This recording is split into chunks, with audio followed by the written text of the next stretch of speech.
Hey guys, tonight we're going to dim the lanterns, let the waves roll gently in the background of your imagination, and drift back to a time when the Mediterranean wasn't just a vacation spot for Instagram influencers, but the literal highway of an empire. We're talking about Roman merchant ships, not the glamorous war galleys with their dramatic rams and heroic oarsmen. No, tonight we're climbing aboard the slow, creaky, cargo-laden tubs that actually kept the empire alive. The ships that smelled like tar, sweat, and, let's be honest, probably a lot of fish. And the question we're floating toward is, what did people actually eat on these ships? Because if you're picturing a Roman sailor reclining with a goblet of wine and a plate of grapes like he's in a fresco, I'm sorry to disappoint you. Life at sea was not a banquet. It was more like a long camping trip where everything is damp, salty, and vaguely moldy. So, settle in. Get comfortable. Tonight, we'll drift slowly through the menus of the Mediterranean's most underappreciated floating cafeterias. Let's start with the basics. Roman merchant ships weren't designed for comfort. They were designed to haul grain, wine, olive oil, and whatever else the empire needed to keep its cities fed and its elites. Well-oiled, literally. The sailors and passengers were an afterthought, which means food was, let's say, functional. The staple was grain. Of course it was. Rome ran on grain the way we run on caffeine. Wheat, barley, sometimes millet if you were unlucky. On land, grain could be baked into bread, which at least gave you something fluffy and warm. At sea, though, ovens were rare. Fire and wooden ships don't mix well. So instead, sailors ate grain boiled into porridge. Thick, gloopy, endlessly repetitive porridge. Imagine waking up every day to the sound of creaking timbers, the smell of salt air, and the knowledge that breakfast is the same bowl of barley mush you had yesterday, and the day before, and the day before that. It's the maritime version of Groundhog Day, but with fewer jokes and more scurvy. Now, porridge alone won't keep morale up, so sailors added whatever they could. Salted fish was the go-to protein. The Romans were obsessed with fish in general, and at sea it was both practical and unavoidable. Salted fish kept well, didn't require cooking, and could be tossed into the porridge for a little extra flavor. And by flavor, I mean salt. Lots and lots of salt. If you've ever had bacalhau or salt cod, you know the vibe. Except Roman salted fish wasn't always the prime cuts.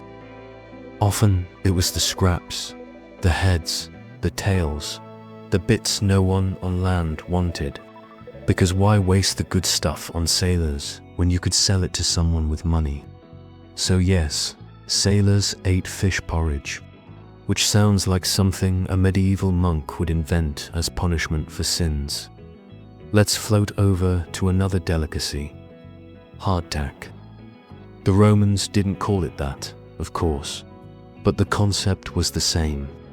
Dense, dry biscuits baked until they could survive the apocalypse.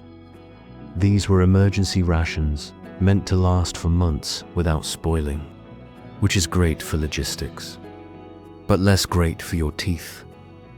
Roman hardtack was so tough that sailors sometimes had to soak it in water or wine just to make it chewable. And if you're imagining a nice dip in a glass of Chianti, slow down. Ship wine was not fine wine. It was cheap, sour, and often watered down. Think less Tuscan vineyard and more plastic jug at a college party. Still, dipping your rock-hard biscuit into sour wine was better than breaking a molar, and it gave you the illusion of variety. Speaking of wine, let's talk about hydration. Fresh water on ships was a problem. You could store it in barrels, but it went stale quickly. Algae grew, it tasted funky, and nobody wanted to drink it. So sailors drank wine, not because they were trying to party, but because wine was safer. The alcohol content, low as it was, helped keep bacteria at bay, of course. This meant that sailors were basically buzzed all the time, not drunk, exactly, but pleasantly dulled. Which, if you're stuck on a wooden tub in the middle of the sea for weeks, might not be the worst thing now. Let's sprinkle in some variety. If the ship stopped at ports along the way, sailors could buy fresh food. Bread, fruit, maybe some cheese. But these were luxuries, not guarantees. Once you were back at sea, it was back to porridge, fish, and hardtack. Cheese deserves a special mention. Romans loved cheese, and it was one of the few foods that traveled well. Hard cheeses could last for weeks, even months, so sailors often carried wheels of cheese as a treat. Imagine the excitement when someone cracked open a new wheel. It was like Christmas, but smellier. And then there was garum, the infamous Roman fish sauce, made by fermenting fish guts in the sun until they turned into a pungent liquid gold. Romans put garum on everything: bread, meat, vegetables, probably even dessert if no one was looking. On ships, garum was a lifesaver. A splash of it could make bland porridge taste, well, less bland. It was the Roman equivalent of ketchup, except instead of tomatoes, it was liquefied anchovy intestines. Sleep tight, let's not forget legumes. Lentils, chickpeas, and beans were common. They were cheap, filling, and easy to store. A pot of lentil stew could feed a crew without too much fuss.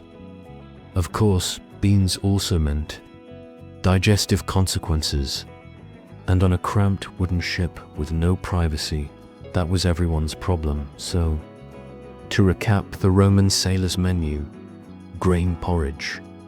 Every day, salted fish, if you were lucky. If you were desperate, cheese. If you had connections, garum. If you wanted to feel alive, wine, always wine. It wasn't glamorous. It wasn't even particularly healthy. But it kept the ships moving, and that kept the empire fed. Now, let's drift into the social side of shipboard dining.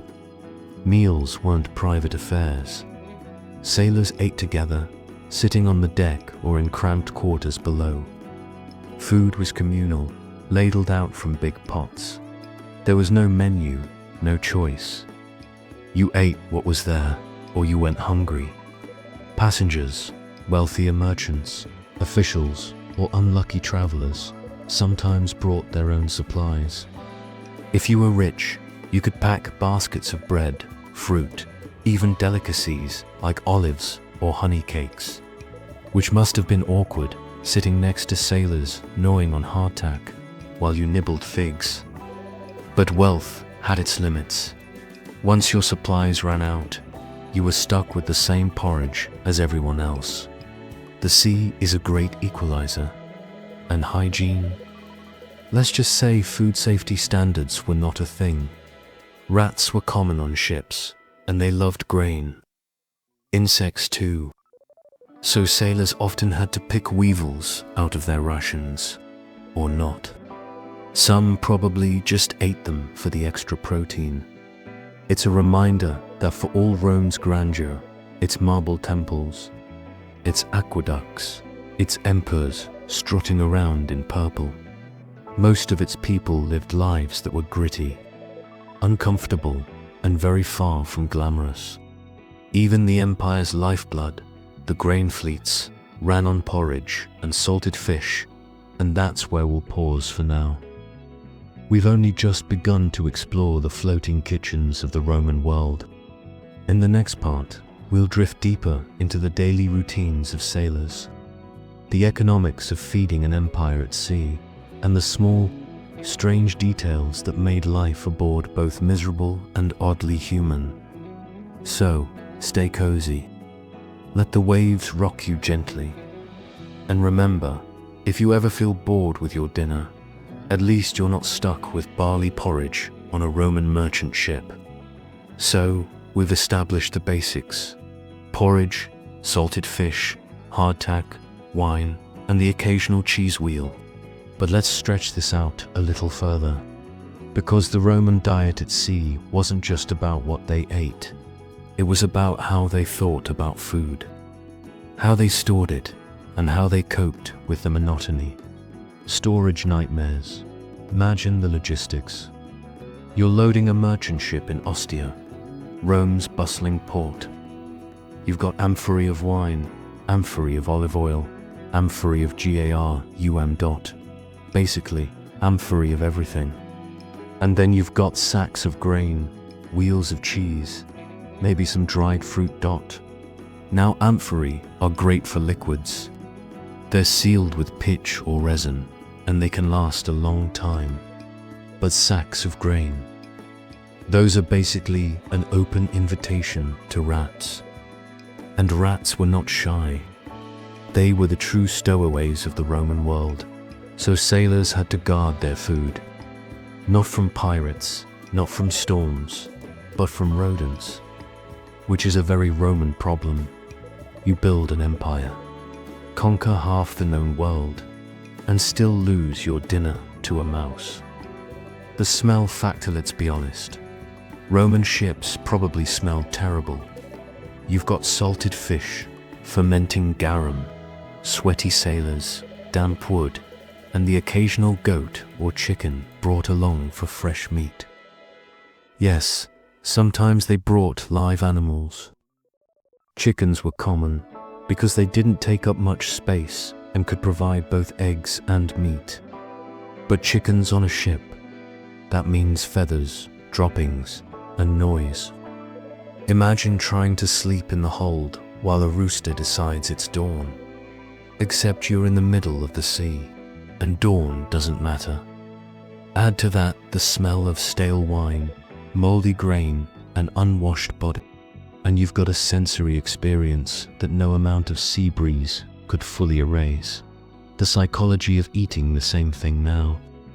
Here's where it gets interesting. Eating the same food every day does something to your brain. Modern psychologists call it menu fatigue. Roman sailors didn't have the vocabulary, but they definitely had the experience. Day 1, porridge with salted fish. Not bad. Day 5, porridge with salted fish. Getting old. Day 15, porridge with salted fish. You start dreaming of olives. Day 30, porridge with salted fish. You'd sell your soul for a fig. And yet, they endured. Because what choice did they have? The sea doesn't care about your cravings. A word on fruit, speaking of figs. Dried fruit was a prized shipboard snack. Figs, dates, and raisins were portable, sweet, and lasted a long time. They were also a reminder of land, of orchards and markets and normal life. A sailor chewing on a dried fig might close his eyes and imagine he was back home, instead of bobbing endlessly on the waves. But dried fruit wasn't cheap. It was more likely to be carried by passengers than by the crew, which meant sailors sometimes watched others eat figs while they gnawed on hardtack. A little social hierarchy, even at sea. Cooking at sea, we should talk about cooking. Fire on a wooden ship is a bad idea. But Romans weren't completely reckless. Some ships had small braziers, metal containers where you could burn charcoal. These were used sparingly, usually when the sea was calm. On a good day, you might get a warm stew of lentils or beans. On a bad day, you got cold porridge. And on a stormy day, you got nothing. Because no one wanted to risk lighting a fire while the ship pitched and rolled. So meals were tied to the weather. Calm seas meant hot food. Rough seas meant chewing on whatever was dry and ready, which added another layer of unpredictability to life at sea. The role of wine again. We can't overstate how important wine was. It wasn't just a drink, it was a coping mechanism. Sailors watered it down, stretched it out, and drank it daily. It dulled hunger, masked bad flavors, and made life a little more bearable. And remember, Roman wine wasn't aged in oak barrels with notes of blackberry and vanilla. It was often stored in resin-sealed amphorae, which gave it a piney taste. Sometimes spices or herbs were added to cover flaws. So if you're imagining a smooth Chianti, think again. It was more like herbal cough syrup meets seawater, but it kept you alive, and that was enough. The occasional feast every now and then, those sailors got lucky. If the ship docked in a port, or if a passenger shared their supplies, there might be a small feast. Fresh bread, olives, maybe even meat. These moments were rare, but they broke the monotony, and they reminded everyone that life on land was different. That somewhere, people were eating roasted lamb and honey cakes while you were choking down beef stew. Food, as social gloom whiles, weren't just about survival. They were about community. Eating together reinforced bonds among the crew. Sharing a wheel of cheese or a jug of wine could turn strangers into comrades. And in a world where storms, pirates, and bad luck were constant threats, camaraderie mattered. Food was one of the few pleasures available, even if it was just porridge with a splash of garum. A gentle pause, so as we drift further into this story, picture yourself on the deck of a Roman merchant ship. The sun is setting. The sea is calm. The crew gathers around a pot of lentils, ladled out into wooden bowls. Someone opens a jug of wine. Someone else sprinkles a little garum. It's not glamorous. It's not delicious. But it's enough. And in the quiet of the evening, with the waves lapping against the hull, it almost feels like home.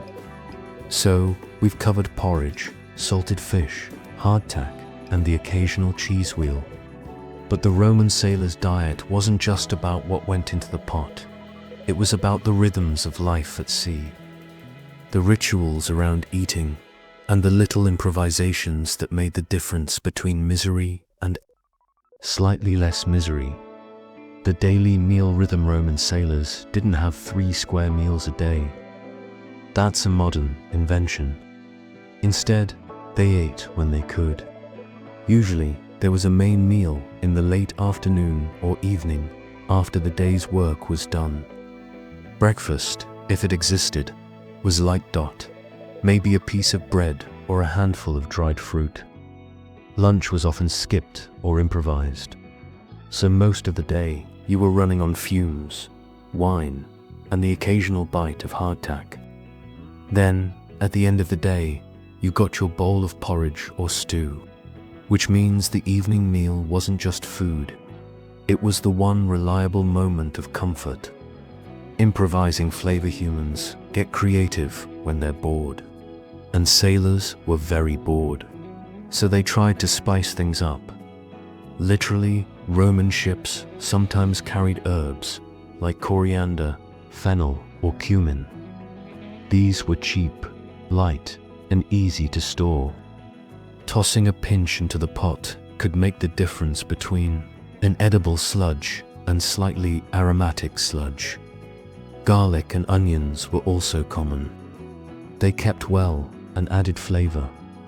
Plus, Romans believed garlic gave strength and stamina, which is why soldiers ate it, and sailors probably did too. Of course, it also gave you garlic breath in a confined space. But at that point, everyone smelled terrible anyway, so who cared?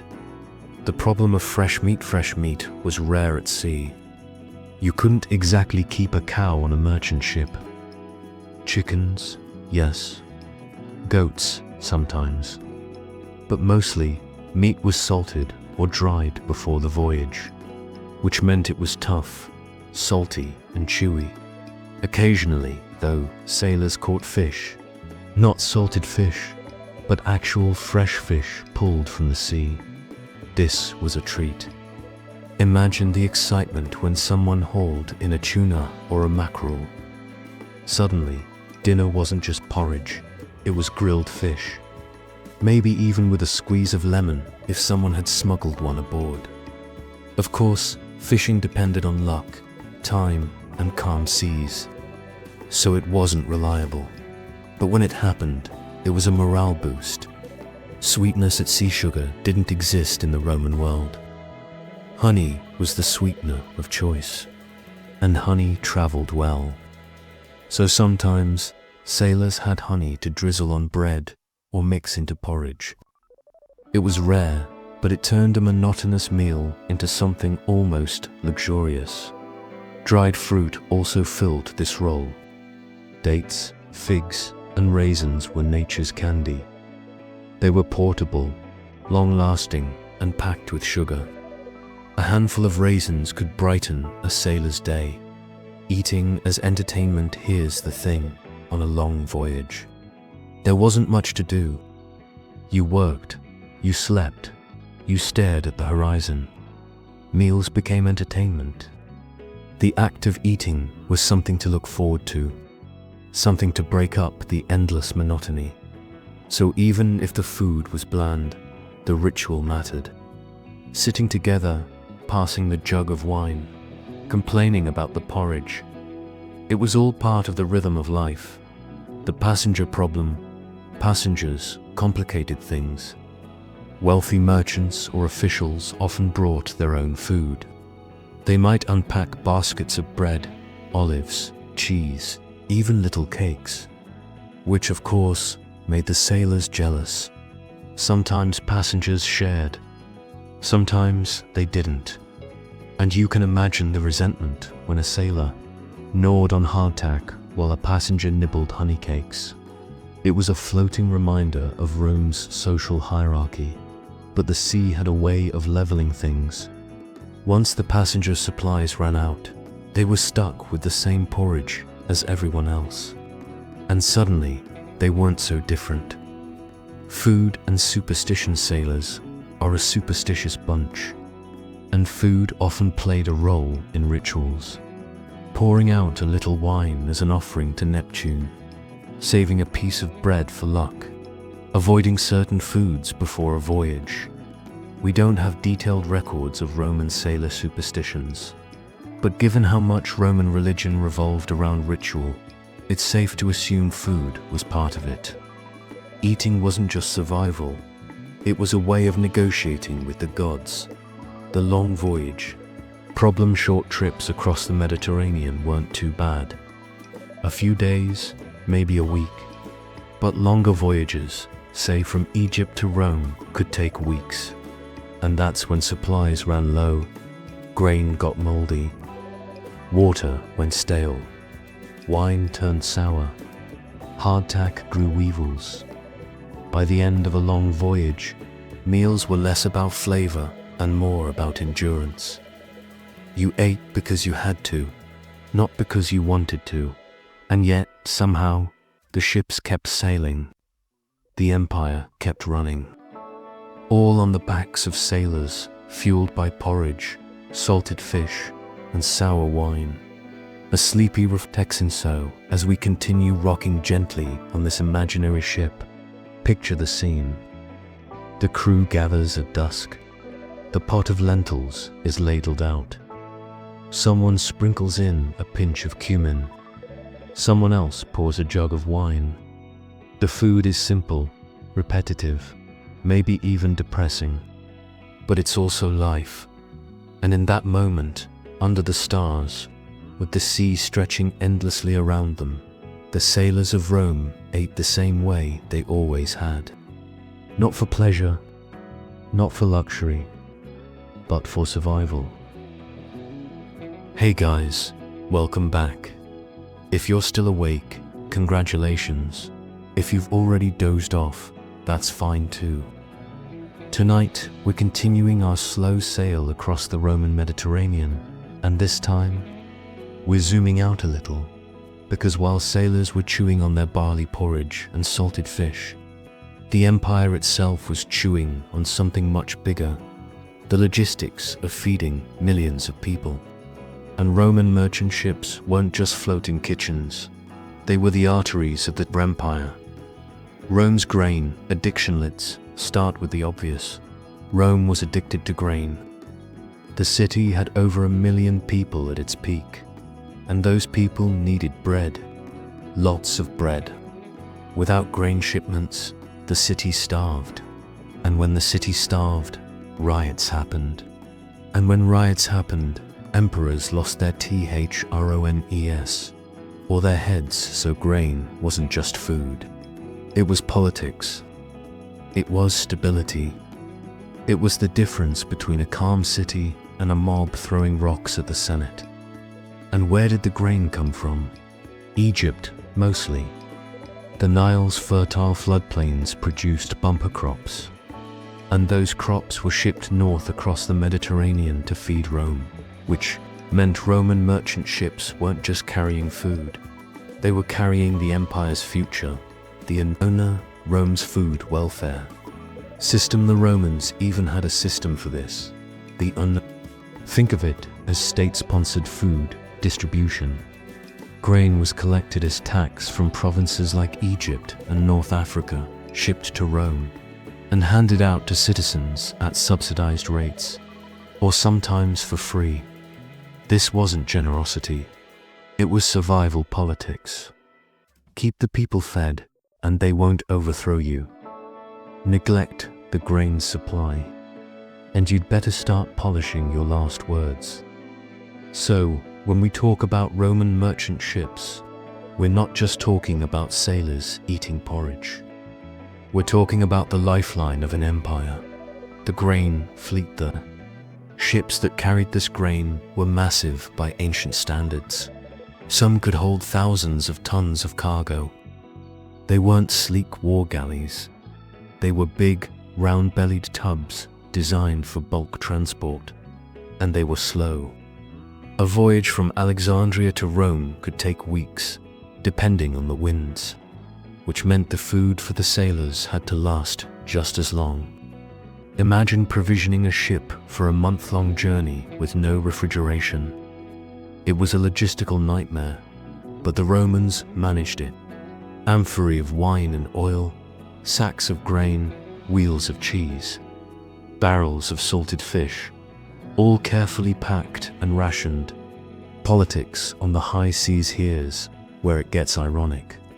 The sailors eating their bland porridge were literally carrying the grain that would become bread for Rome's elite. The emperor himself depended on these voyages, which meant storms, pirates, or delays weren't just inconveniences, they were political crises. If the grain fleet didn't arrive, bread prices in Rome skyrocketed. And when bread prices skyrocketed, the people rioted, so emperors took the grain fleet very seriously. Claudius, for example, personally went down to the harbor during a storm to encourage sailors to set sail, which sounds noble, until you realize he was basically saying, yes, you might die at sea, but if you don't, I might die in Rome, so good luck. The economics of ship food now. Let's circle back to the sailors' meals. Who paid for all that porridge and salted fish? Usually, the ship's owner or the state, depending on the voyage. But food was expensive, and ship owners weren't known for generosity, so rations were minimal.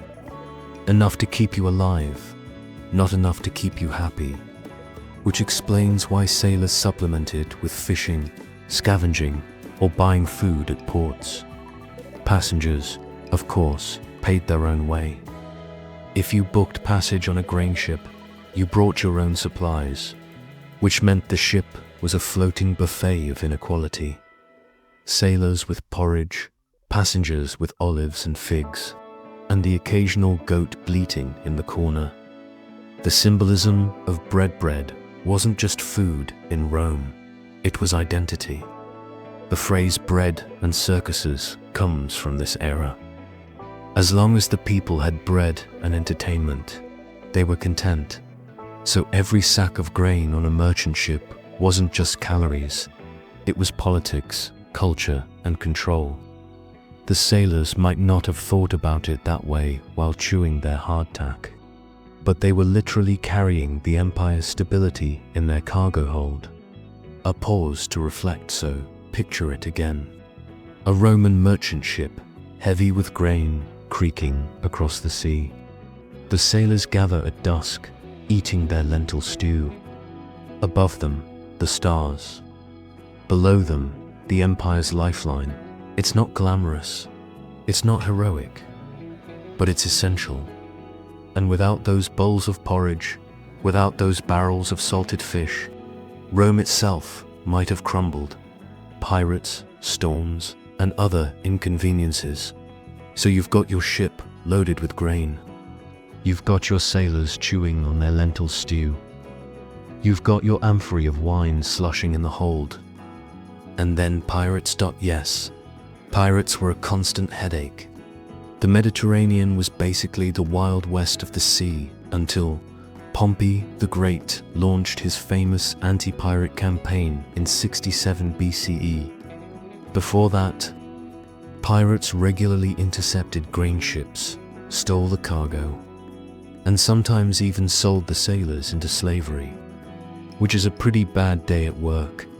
Even after Pompey cleaned up the seas, piracy never fully disappeared, which meant every grain shipment carried a little extra anxiety, not just for the sailors, but for the politicians back in Rome who knew that a missing fleet meant angry mobs.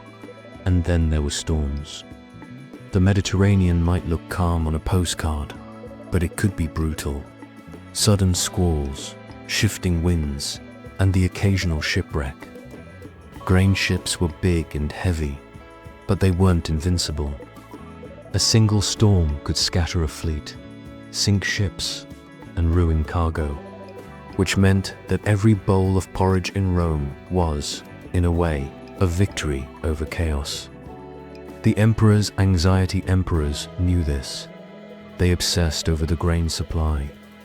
Augustus, the first emperor, made it a cornerstone of his rule. He set up permanent officials to oversee the unknowner, the grain dole. He even built massive granaries in Rome to store surplus grain, just in case. Claudius, as I mentioned earlier, once braved a storm to encourage sailors to set sail, which sounds heroic, but was really just desperation. Because if the grain didn't arrive, his throne was in danger. Later emperors went even further. Some offered sailors special privileges, like exemptions from certain taxes, just to keep the grain fleets moving, which tells you everything you need to know. The empire could conquer Gaul, build aqueducts, and pave roads across Europe, but it still lived in fear of running out of bread. The economics of scarcity now. Let's talk money. Grain wasn't just food, it was currency. Prices fluctuated wildly depending on supply. A good harvest in Egypt meant cheap bread in Rome. A bad harvest, or a delayed fleet, meant skyrocketing prices. And when prices rose, the poor suffered first, which meant unrest, which meant senators and emperors scrambling to fix the problem, which usually meant squeezing the provinces harder for more grain. So the food on Roman ships wasn't just about feeding sailors. It was about feeding markets, calming mobs, and keeping the empire's fragile balance intact. Shipwrecks and archaeology here's where archaeology gives us a peek into the past. Dozens of Roman grain ships have been found at the bottom of the Mediterranean. Some still have amphorae intact, sealed with pitch, their contents preserved for 2,000 years. What do we find inside? Wine, olive oil, garum, grain, the same staples we've been talking about. which means the archaeological record confirms what the written sources tell us. Roman ships were floating supermarkets, carrying the empire's essentials, and sometimes we even find the sailors' food. Carbonized remains of bread, beans, or nuts. The humble meals of the men who kept the empire fed. The human side of logistics is easy to talk about fleets and emperors and markets. But at the end of the day, it came down to people. Sailors who risked storms and pirates. Dock workers who loaded sacks of grain. Bakers in Rome who turned that grain into bread. And all of them depended on each other. If the sailors didn't eat, the ship didn't sail. If the ship didn't sail, the grain didn't arrive. If the grain didn't arrive, the bread didn't bake. And if the bread didn't bake, the people rioted. So yes, the sailors' porridge mattered. It was the first link in a chain that stretched all the way to the emperor's palace. A sleepy transition, so, as we drift further into this story, picture the scene not just on the ship, but in Rome itself. Crowds lining up for their grain dole. Bakers firing their ovens. Senators nervously watching the horizon, waiting for sails to appear.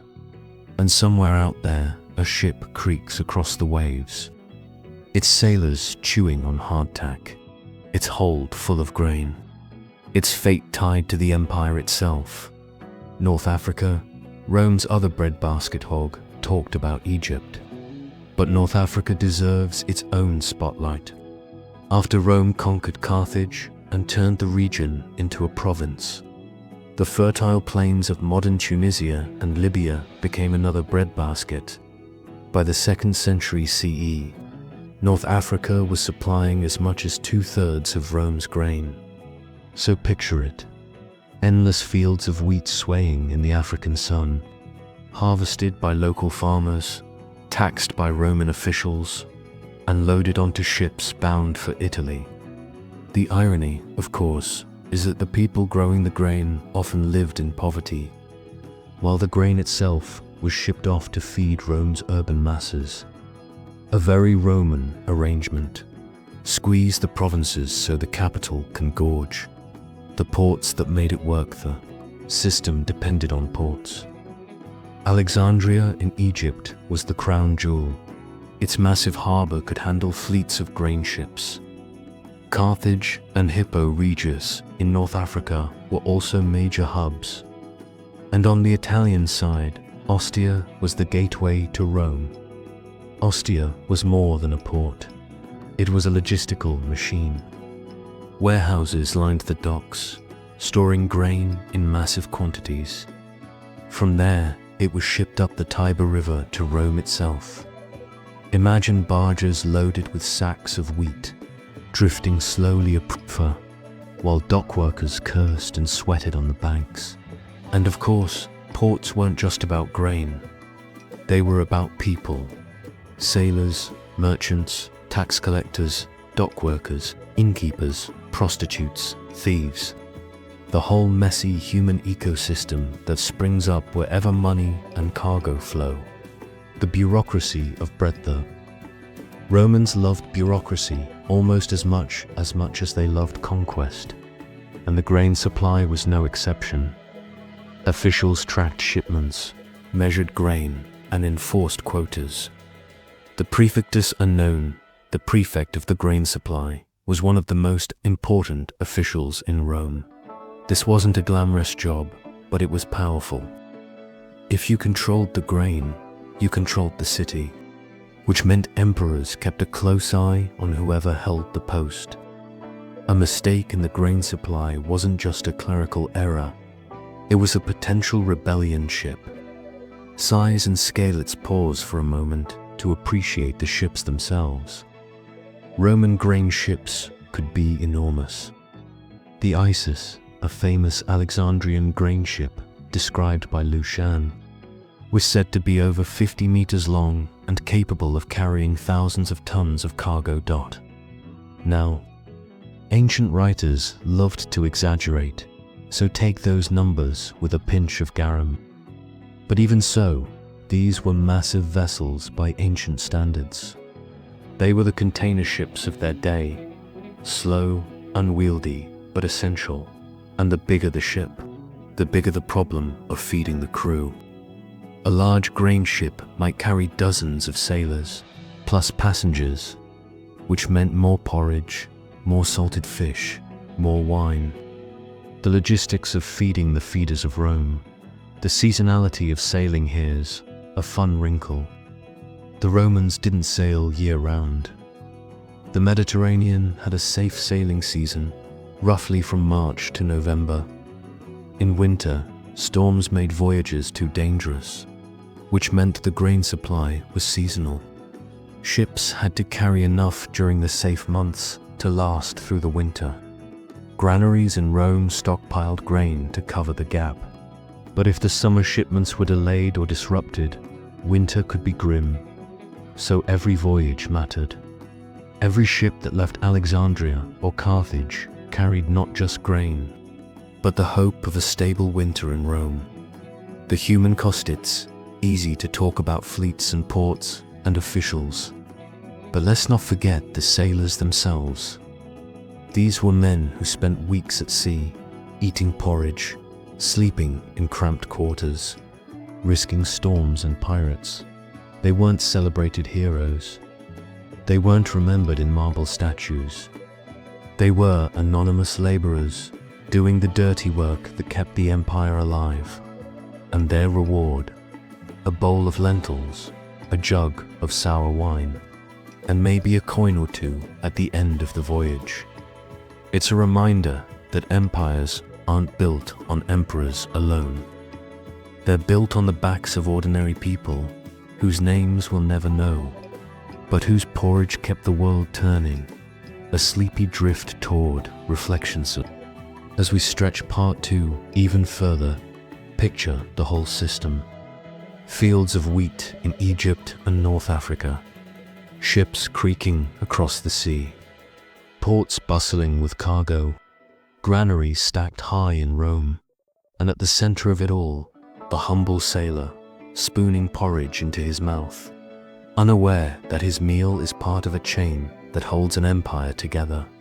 It's not glamorous, it's not heroic, but it's history. And it's the kind of history that makes you realize how fragile even the mightiest empires really are. SHIPWRECKS. As Time capsules one. Of the best ways we know what Roman ships carried is because so many of them didn't make it. The Mediterranean floor is littered with wrecks, and archaeologists love them because they're basically sealed time capsules. Take the wreck at Madrag de Guines, off the coast of France. A 1st century BCE merchant ship, over 40 meters long, carrying thousands of amphorae filled with wine. The ship went down, but the cargo remained. When divers found it, they discovered not just the amphorae, but also the layout of the hold, the way the cargo was stacked, and even traces of the sailors' daily life. Other wrecks have turned up amphorae of garum, sacks of grain turned to stone, and even carbonized loaves of bread. Imagine that, a loaf of bread baked 2,000 years ago, blackened by fire, preserved by the sea. A sailor's dinner, frozen in time. Inscriptions and graffiti, the Romans loved to write on things. Amphorae often had inscriptions, where they came from, what they contained, who shipped them. Sometimes even little doodles or graffiti. One amphora might say, product of Batica, that's southern Spain. Another might say extra fine oil. Occasionally, you get something more personal, like a shipper's name or a blessing for safe travel. It's a reminder that behind every amphora was a human hand, a human hope. And sometimes sailors themselves left graffiti in ports, scratched into walls, prayers to Neptune, crude jokes, or just names.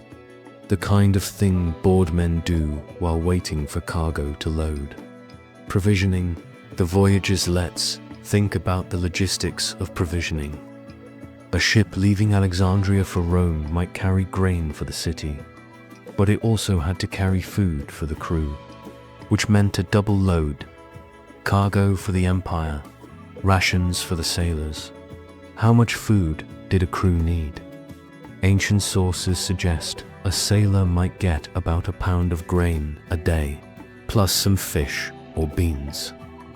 Multiply that by a crew of 30 or 40 times a voyage of several weeks, and you're talking about tons of provisions. So the ship's hold wasn't just amphorae of wine and oil. It was also sacks of barley for the crew, barrels of salted fish, wheels of cheese, a floating pantry, carefully balanced so the ship didn't tip. The problem of spoilage: of course, not everything kept well. Grain could mold, fish could rot if the salt wasn't heavy enough, wine could sour, and once something spoiled, it wasn't just useless, it could make you sick. So sailors had to be careful. They checked barrels, sniffed amphorae, picked weevils out of grain.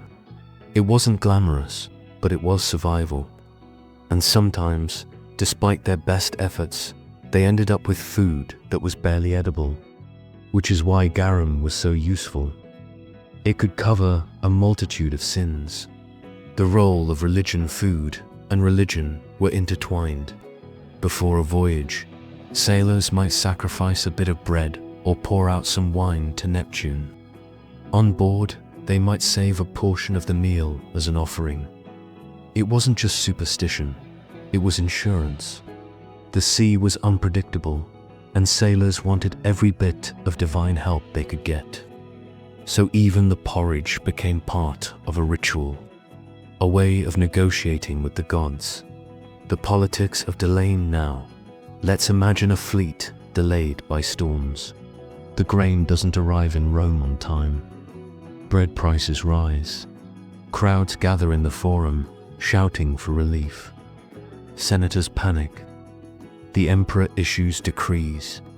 All because somewhere out on the sea, a ship's crew is stuck eating hardtack while waiting for the wind to change. It's a reminder of how fragile the system was. One storm, one pirate raid, one shipwreck, and the whole city felt it.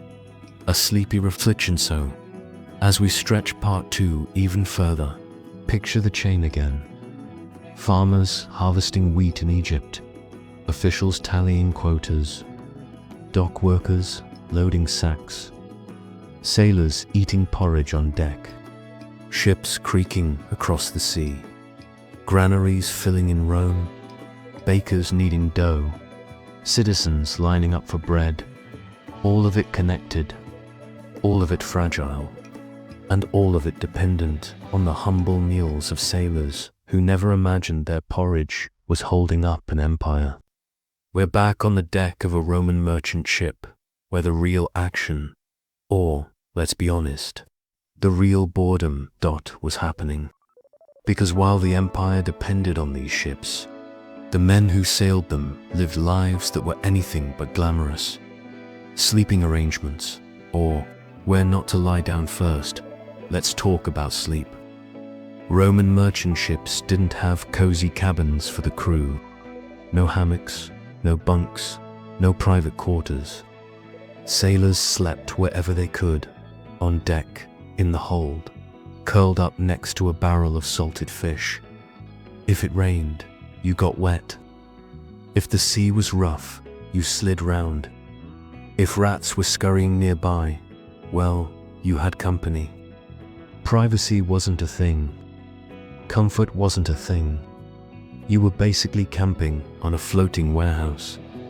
Passengers, of course, sometimes got better spots. A little corner of the deck, maybe a makeshift tent. But even they weren't living in luxury. The Mediterranean sun was hot, the nights were cold, and the smell of the cargo was always there.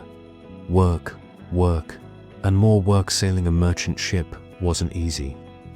These weren't sleek galleys with neat rows of oarsmen. They were big, heavy tubs that relied on sails and the wind, which meant constant work adjusting ropes, patching sails, bailing water, and steering. And when the wind died, you waited. Days could pass with the ship barely moving, which meant sailors had long stretches of boredom punctuated by bursts of frantic activity. So what did they do during the boring parts? They ate, they drank, they told stories, they gambled with dice, they carved graffiti into the wood. Basically, they invented ways to pass the time while waiting for the wind to pick up. Hygiene, or lack thereof, let's be honest, hygiene was not a priority. Fresh water was precious, and it was for drinking, not bathing. So sailors went weeks without washing. Clothes were rarely changed. Lice and fleas were common. Toilets, a bucket if you were lucky.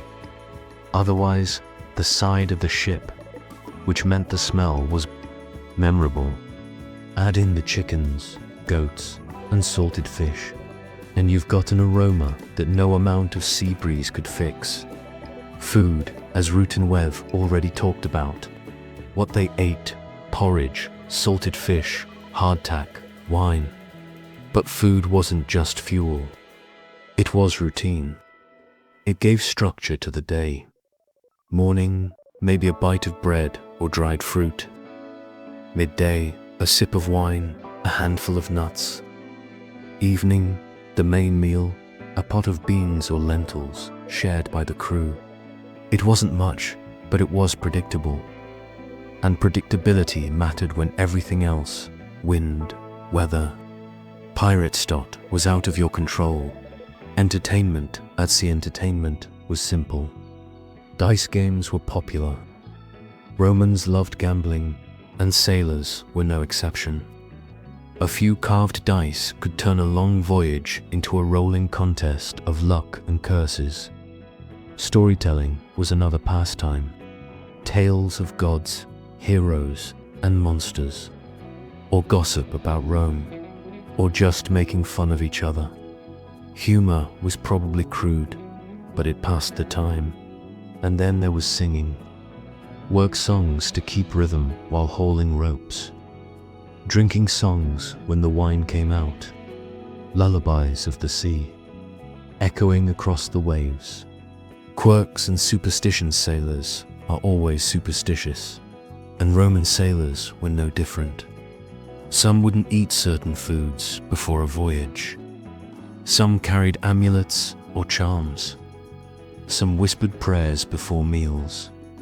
Cats were considered good luck on ships because they kept the rats away, which meant some ships had feline crew members. Imagine a Roman sailor stroking a cat while chewing on hardtack. A small comfort in a hard life. The experienced passengers had it better, but not by much. They brought their own food, their own bedding, their own entertainment. A wealthy merchant might recline on cushions, nibbling figs. A poorer traveler might huddle with the sailors, sharing porridge. But no matter how rich you were, you couldn't escape the sea. Seasickness was the great equalizer. Even the wealthiest passenger could end up leaning over the side, regretting every fig they'd ever eaten. A sleepy reflection. So, picture it again. A Roman merchant ship creaking across the waves. The crew sprawled on deck, some sleeping, some gambling, some scratching at fleas. A pot of lentils bubbling on a brazier. A jug of wine being passed around. A cat prowling for rats. It's not glamorous. It's not heroic, but it's human. And in its own way, it's the heartbeat of the empire. Who's in charge? Every ship had a hierarchy. At the top was the magister novice, the ship's master. He wasn't necessarily the owner, but he was the one responsible for getting the ship and its cargo safely to port. Below him were the notae, the sailors. These were the men who hauled ropes, patched sails, and cursed the wind. Then there were the remage.oars, MEN. On some ships, though merchant ships relied mostly on sails. And finally, passengers, who technically weren't part of the crew but often complicated everything by demanding comfort.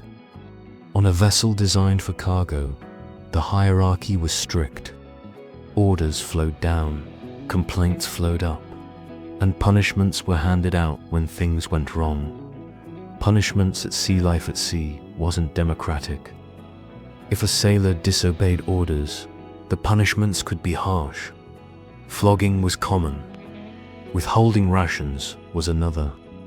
In extreme cases, sailors could be chained or confined. And remember, this wasn't a navy with formal discipline. It was a merchant ship, which meant punishments were often improvised. The master had broad authority, and if he decided you needed a beating for slacking off, you got one. It wasn't fair, but fairness wasn't the point. Survival was. Downtime rituals when the work was done and the sea was calm. Sailors had to fill the long hours. Gambling was the favorite pastime. Dice made from bone or carved wood were cheap and easy to carry. Wagers might be small, an extra ration of wine, a piece of bread, maybe even a favor owed. Storytelling was another. Sailors swapped tales of storms survived, ports visited, and women met along the way. Some stories were true, most were exaggerated, and a few were probably invented on the spot. And then there was singing. Work songs to keep rhythm while hauling ropes, drinking songs when the wine came out, and maybe even hymns to Neptune when the sea grew rough. The ship was a floating stage, and the crew its reluctant performers. The psychology of long voyages, weeks at sea, could wear on the mind. The monotony, the cramped quarters, the endless horizon. It all took a toll. Sailors grew irritable. Small disputes became big arguments. Food helped. Wine helped more. But the real coping mechanism was camaraderie. Sharing jokes, sharing meals, sharing misery. The ship became a family. Dysfunctional, smelly, and occasionally violent, but a family nonetheless. And like any family, there were favorites, outcasts, and rivalries. Some sailors bonded, others clashed. But when the storm hit, everyone had to pull together. Survival depended on it. The role of animals, we mentioned cats earlier. But animals were a bigger part of ship life than you might think. Chickens for eggs, goats for milk, dogs for companionship, or for guarding cargo. These animals weren't pets in the modern sense, but they provided comfort. A sailor might stroke a cat while staring at the horizon, or laugh at a goat's antics. Small moments of levity in an otherwise harsh life. The passenger problem again, passengers deserve another mention, because they were both a source of income and a source of irritation. Wealthy passengers expected comfort. They brought cushions, food, even servants, which made sailors resentful. Poorer passengers blended in more easily, but they still took up space and consumed resources. And when seasickness struck, passengers became a burden. Sailors had to clean up after them, listen to their complaints, and sometimes even share their rations. It's no wonder sailors had a reputation for grumbling about passengers. A sleepy reflection, so picture it again. The ship creaks. The wind is steady. The crew gathers after a long day. Some gamble with dice. Some sing. Some just stare at the horizon, lost in thought. A cat prowls for rats. A goat bleats in the corner. It's not glamorous. It's not heroic. But it's life.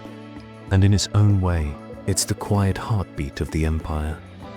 Health at seamen and sailors weren't exactly models of wellness. Their diet kept them alive, but it wasn't balanced. Fresh fruit and vegetables were rare, which meant vitamin deficiencies were common.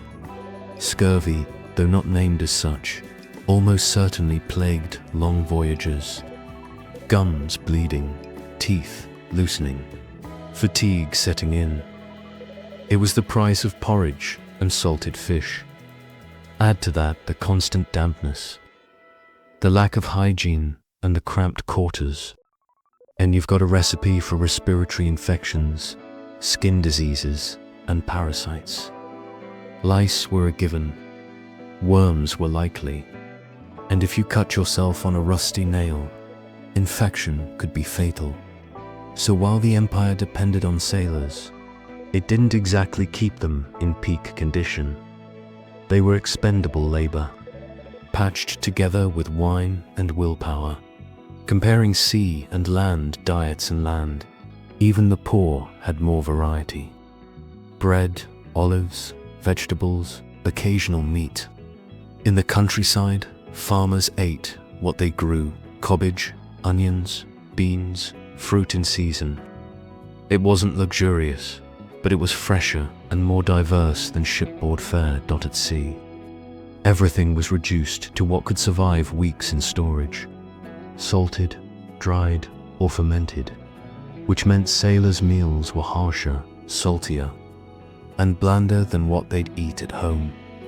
So every time a sailor stepped off the ship and bit into a fresh apple or a loaf of warm bread, it must have felt like a feast. The rhythm of port, life ports, were the sailors' salvation. After weeks of porridge and hardtack, arriving in port meant fresh food, fresh wine, and let's be honest, fresh trouble. Markets bustled with bread, fruit, cheese, and meat. Taverns offered hot meals and stronger wine. Brothels offered other distractions. Sailors spent their wages quickly, knowing the next voyage would be long and lean, and ports weren't just about indulgence. They were about repairs, resupply, and rest. Ships needed patching, sails needed mending, and crews needed recruiting, which meant ports were noisy, chaotic, and full of opportunity. For work, for theft, for gossip, the toll of seafaring long term.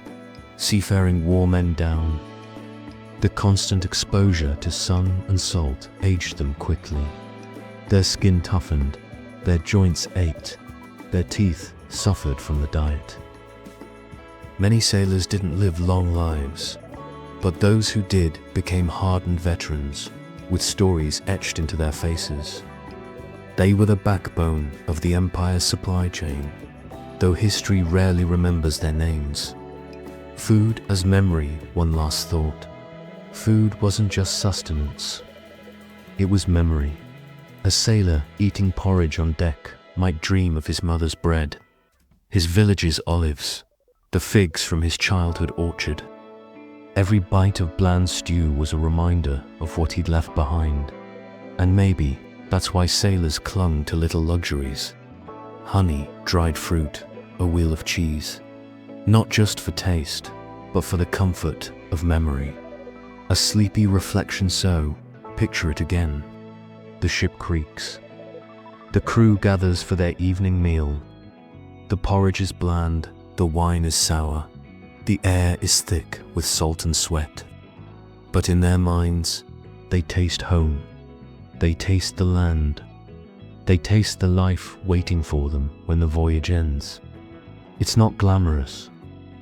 It's not heroic, but it's deeply human. And it's the quiet heartbeat of the empire, carried on the backs of men who lived on porridge and dreams. We're not just chewing on porridge or salted fish, we're chewing on ideas. Because Romans didn't just eat food. They thought about it, wrote about it, and used it as a way to explain the world. And when you mix food with the sea, you get a whole stew of symbolism, superstition, and cultural meaning. The sea, as a metaphor for appetite, Romans often compared the sea to hunger. Both were vast, unpredictable, and never satisfied. Writers like Seneca loved to moralize about sailors chasing profit across dangerous waters, risking their lives for grain or wine. To him, it was a metaphor for human greed, always hungry, never content. So when a sailor spooned out his porridge, he wasn't just eating. He was, in the eyes of philosophers, part of a bigger story about desire, risk, and the endless appetite of Rome itself. Neptune's table, the sea itself, was imagined as a kind of banquet. Neptune, god of the sea, was said to feast on sacrifices, wine poured overboard, bread tossed into the waves. Sailors treated the ocean like a guest at the table, unpredictable, moody, and likely to ruin dinner if not appeased. So every meal at sea had a shadow of ritual. A sip of wine poured out, a crust of bread set aside. Eating wasn't just survival, it was negotiation with the divine. Fish as status symbol on land, fish was a luxury. Wealthy Romans paid absurd sums for rare species. Red mullet, eels, oysters. Fish ponds were status symbols, where elites could show off their ability to serve fresh seafood at banquets at sea. Though fish was the sailor's staple, salted, dried, cheap. The same animal that was a delicacy in a senator's villa was a monotonous ration on a ship. It's a perfect Roman irony. What was luxury for the rich was drudgery for the poor. Bread, as identity bread, wasn't just food, it was Roman identity. To be Roman was to eat bread made from wheat. Barley was for animals, or for the desperate. So when sailors ate barley porridge at sea, it was a reminder of their low status. They weren't dining like citizens. They were surviving like beasts of burden, and yet, the very grain they carried would become the bread that defined Rome. The sailors ate the scraps, while the city feasted on the product. Wine, as civilization wine, was another symbol. To Romans, drinking wine, watered down, civilized was what separated them from barbarians who supposedly drank beer. So even at sea, even when the wine was sour and resin-flavored, it was still a marker of identity. A sailor dipping his hardtack in wine wasn't just softening his food, he was reaffirming his remit. Even in the middle of the sea, even on a creaky tub full of rats, he was still part of the empire's culture. The sea, as punishment and reward food at sea, also carried moral lessons. Writers loved to contrast the simple, frugal meals of sailors with the decadent banquets of the elite. The sea was imagined as a place that stripped away luxury, forcing men back to basics. In that sense, porridge and salted fish weren't just rations, they were symbols of virtue, endurance, simplicity, humility. Of course, the sailors themselves probably didn't feel virtuous. They just felt hungry. But Roman moralists loved to spin their suffering into a lesson. A sleepy reflection so, picture it again. A sailor dips his hardtack into sour wine. A philosopher in Rome writes about greed and appetite. A senator slurps oysters at a banquet, and all of it is connected: food, the sea, and the endless Roman habit of turning dinner into destiny.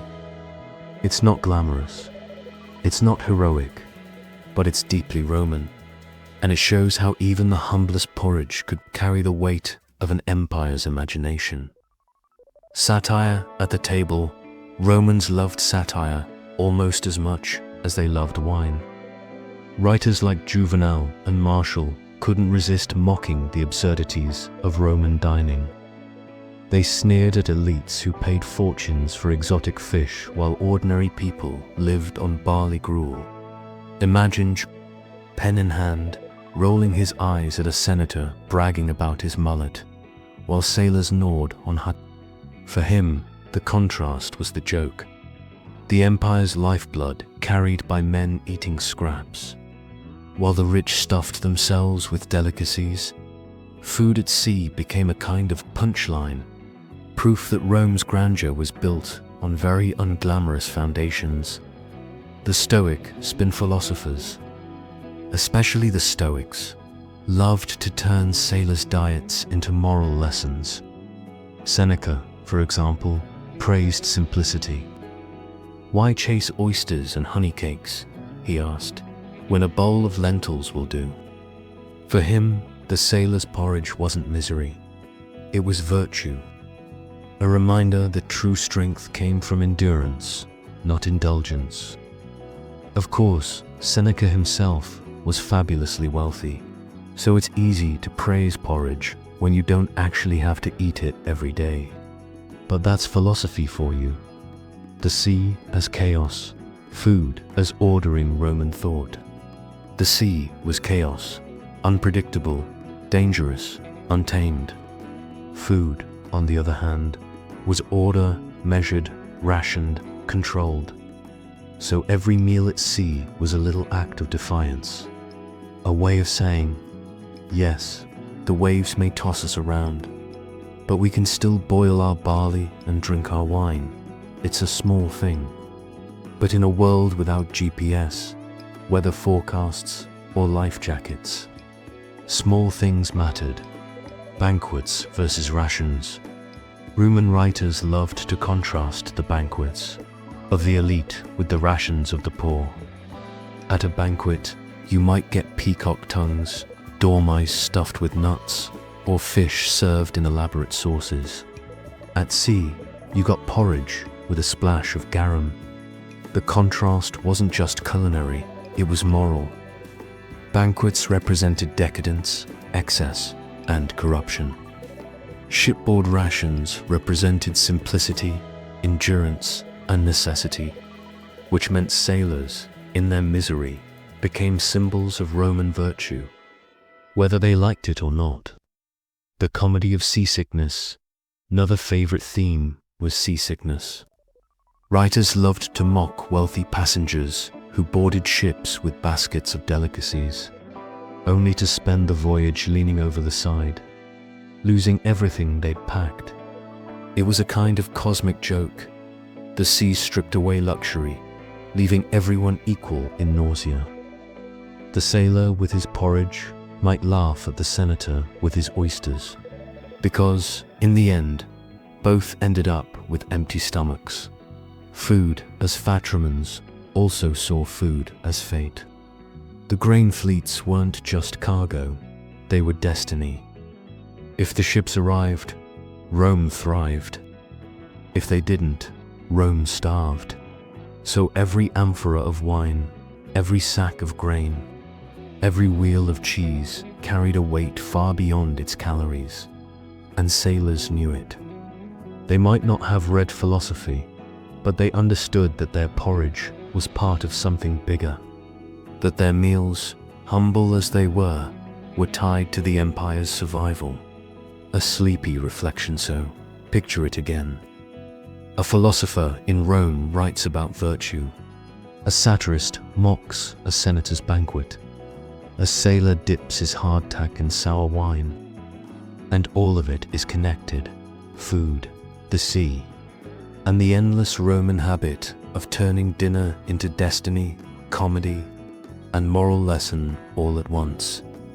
Poets and the sea of hung Roman poets loved to turn everyday things into metaphors, and food was no exception.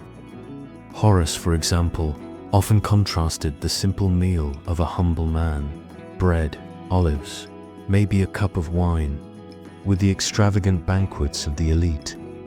For him, the sailor's diet was almost enviable, plain, honest, free from the corruption of luxury, of course. Horace was writing from a villa, not a creaky ship. It's easy to romanticize porridge when you're not actually eating it every day. But that was the Roman literary trick. Take the misery of sailors and spin it into a moral lesson for landowners. Banquet. Culture as a mirror, banquets were the stage where Roman elites displayed their wealth. Exotic fish, imported spices, honey-soaked pastries. The more absurd the dish, the higher the status. Writers loved to mock this. Petronius, in his Satyricon, describes a banquet where dishes are so over the top they become grotesque.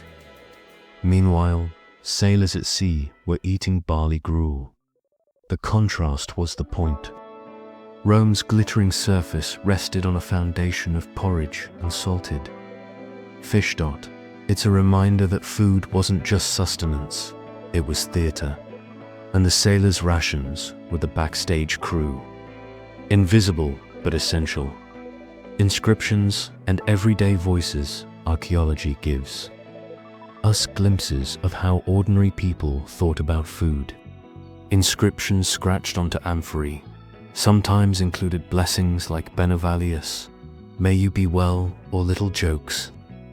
One amphora from Spain even had a doodle of a fish. These small touches remind us that food wasn't just cargo, it was personal. Someone packed that amphora, someone shipped it, someone ate it, and in between, someone had the urge to scribble a fish on it. A tiny act of humanity in the middle of empire-scale logistics. The sea as a banquet of dangerous Roman. Writers also loved to describe the sea itself as a kind of banquet, but not a pleasant one. The waves devoured ships. Storms swallowed sailors. Neptune feasted on sacrifices. The language of eating was everywhere. So when sailors poured out a sip of wine to Neptune, they weren't just honoring him, they were feeding him. A little offering to keep him from devouring the whole ship. The comedy of contrast satirists thrived on contrast. Martial, for instance, joked about men who bragged of eating rare fish while others lived on scraps. The humor came from exaggeration, but the truth was there. Rome's social divide was visible in every meal, and the sailor's diet was the baseline. The porridge, the salted fish, the hardtack. These were the foods against which luxury was measured. Without the sailor's gruel, the senator's oysters wouldn't seem so decadent. Food as a moral compass for Romans. Food was never just food. It was morality, identity, politics, and philosophy all rolled into one. To eat simply was to be virtuous. To eat extravagantly was to risk corruption. To eat at sea was to endure hardship. So the sailor's porridge became a symbol. Not glamorous, not heroic, but meaningful. A reminder that Rome's greatness depended not on banquets, but on the men who ate gruel in the belly of a ship. A sleepy reflection, so picture it again. A poet in Rome writes about the virtue of simple meals. A satirist mocks a banquet. A sailor dips his hardtack in sour wine. And all of it is part of the same story. Food as symbol, the sea as metaphor, dinner as destiny. It's not glamorous, it's not heroic, but it's deeply Roman, and it shows how even the humblest porridge could carry the weight of philosophy, satire, and empire. We're climbing aboard some actual ships, following real voyagers, and peeking into the bowls and amphorae of people who lived 2,000 years ago. Because while most Roman sailors left no diaries, no memoirs, no Instagram posts of their dinners, a few scraps of evidence survive. And those scraps tell us more than you'd think about what people actually ate on the high seas. The Isis of Alexandria. A floating giant. Let's start with the Isis, the most famous grain ship of antiquity. Described by the satirist Lucian in the 2nd century CE, the Isis was a monster of a vessel.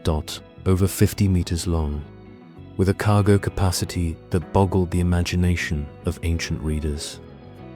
Lucian, of course, couldn't resist exaggerating.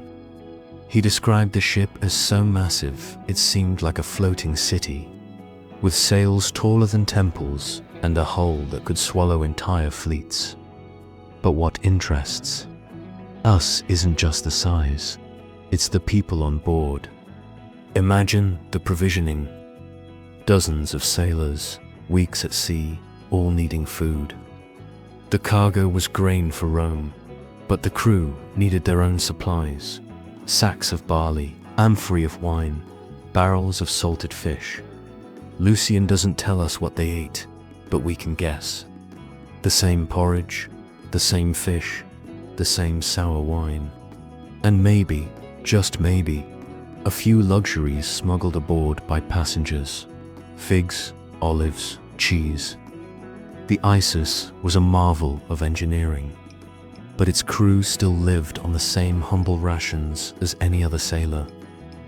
Pliny's observations, seasickness and basicity, Pliny the Elder. The encyclopedist who died in the eruption of Vesuvius had plenty to say about food and the sea. He noted that sailors often avoided heavy meals before voyages, fearing seasickness. Bread, olives, and wine were the safe choices. Anything richer was a gamble. Pliny also remarked on the durability of certain foods: cheese, dried figs, salted fish. He admired their practicality, even if he didn't envy the taste. For him, the sailor's diet was a lesson in frugality, proof that humans could survive on very little, if they had to. A shipwreck's pantry, the Madrag de Guines Sociology gives us even more detail. The Madrag de Guines wreck, off the coast of France, was a massive merchant ship from the 1st century BCE.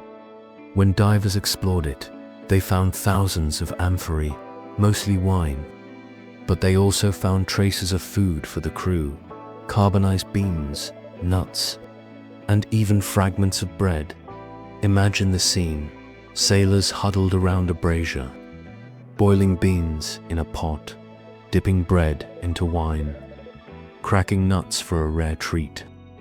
The cargo was destined for markets, but the crew's meals were simple, practical, and repetitive. The Monte Testaccio, a mountain of amphora in Rome itself. The Monte Testaccio, a literal mountain of broken amphorae, tells us about the scale of food imports.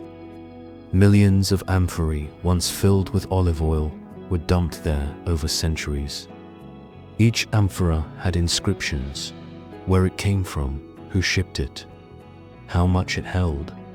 And while Monte Testaccio doesn't tell us directly about sailors' meals, it reminds us of the sheer volume of food moving across the sea.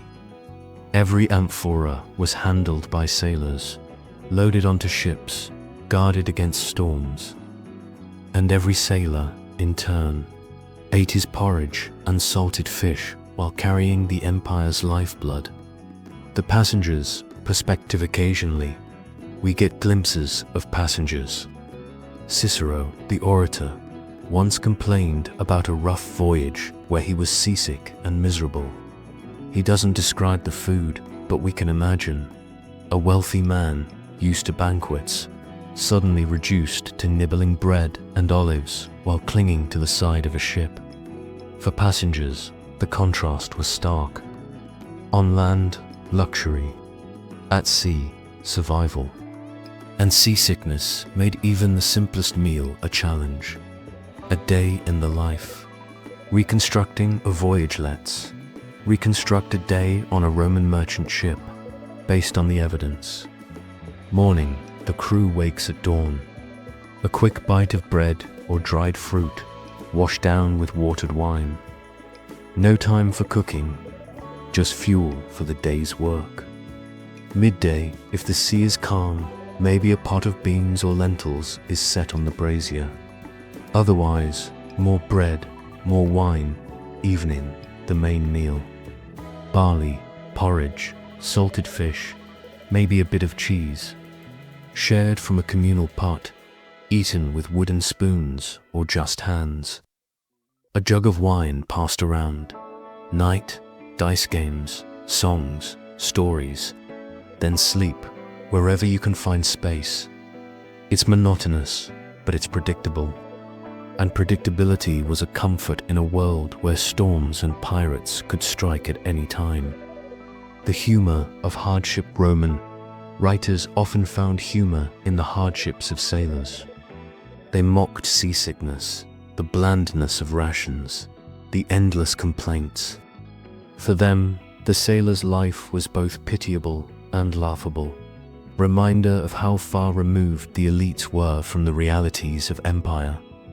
But for the sailors themselves, humor was survival.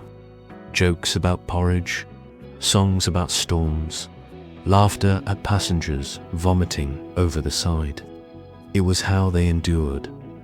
A sleepy reflection. So, as we begin part 5, picture it again. A massive grain ship creaking across the sea. Amphorae stacked in the hold. Sailors huddled around a pot of beans. A passenger nibbling bread, regretting his decision to travel. And above it all, the endless horizon, indifferent to their hunger. The Antikythera shipwreck, a surprise pantry one of the most famous wrecks in the Mediterranean, is the Antikythera shipwreck. Discovered by sponge divers in 1900, it's best known for the Antikythera mechanism, the mysterious ancient computer that tracked the heavens. But alongside that marvel of gears and bronze, archaeologists also found amphorae tableware and food remains. The cargo was luxury goods, statues, glassware, treasures bound for wealthy patrons. But the crew, they were eating the same old staples. Traces of olives, nuts, and grains were found. Imagine the irony. A ship carrying priceless art, while the men hauling it lived on porridge and dried figs. The contrast is almost too perfect. Rome's glittering culture literally resting on the stomachs of men chewing barley. Storms and empty stomachs. Ancient sources sometimes describe storms at sea. And while they focus on the drama of survival, you can read between the lines about food. A storm meant no cooking. Fires were too dangerous, pots too unstable. So sailors went hungry or gnawed on hardtack. Picture it, the ship pitching in the waves. Rain pouring down, sailors clinging to ropes with empty stomachs. The porridge pot sits unused, the wine jug sloshes dangerously. Hunger mixes with fear, and the crew dreams of calm seas, not just for safety, but for dinner. The economics of provisioning a voyage wasn't just about survival, it was about money. Shipowners wanted to minimize costs. That meant cheap food, barley instead of wheat, salted fish instead of fresh meat, sour wine instead of fine vintages.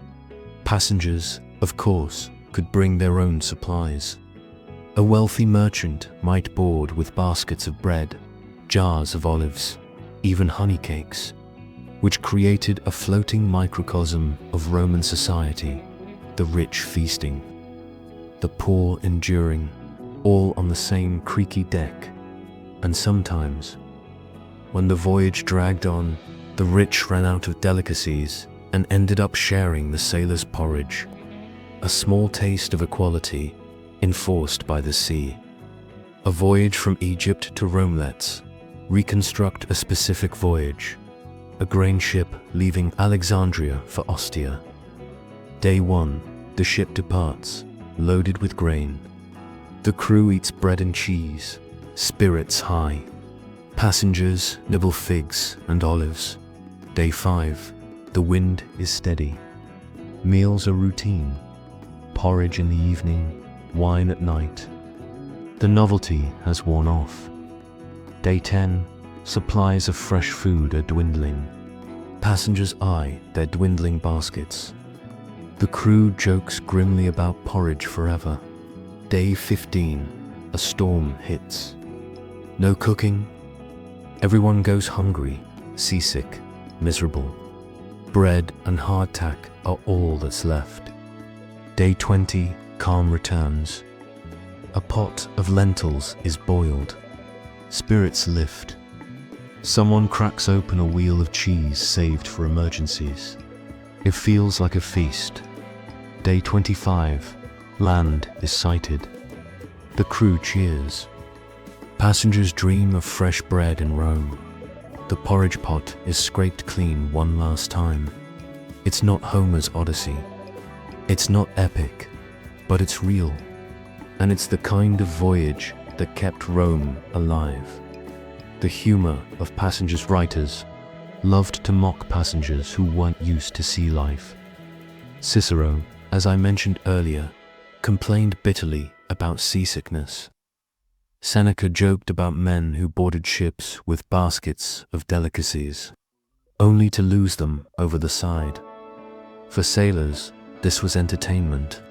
Watching a senator vomit while you calmly ate your porridge must have been satisfying.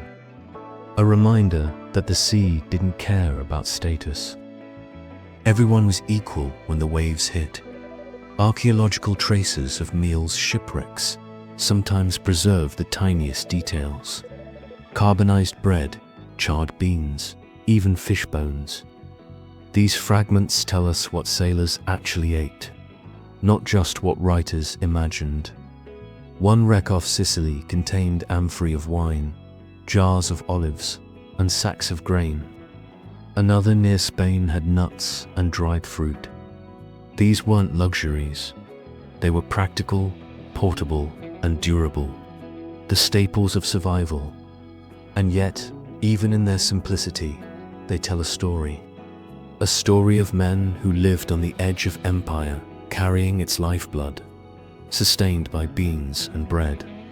A sleepy reflection so, picture it again. A ship creaks across the sea. Amphorae of wine clink in the hold. The crew gathers around a pot of lentils. A passenger nibbles the last of his figs. The horizon stretches endlessly. Indifferent the Corinthia shipwreck, a merchant's modest table one. Of the best preserved ancient wrecks is the Corinthia ship, a 4th century BCE Greek merchant vessel found off Cyprus. It predates the Roman Empire, but the continuity of Mediterranean seafaring makes it relevant. Archaeologists found amphorae of wine, almonds, and even bread loaves carbonized by time. The almonds are especially telling.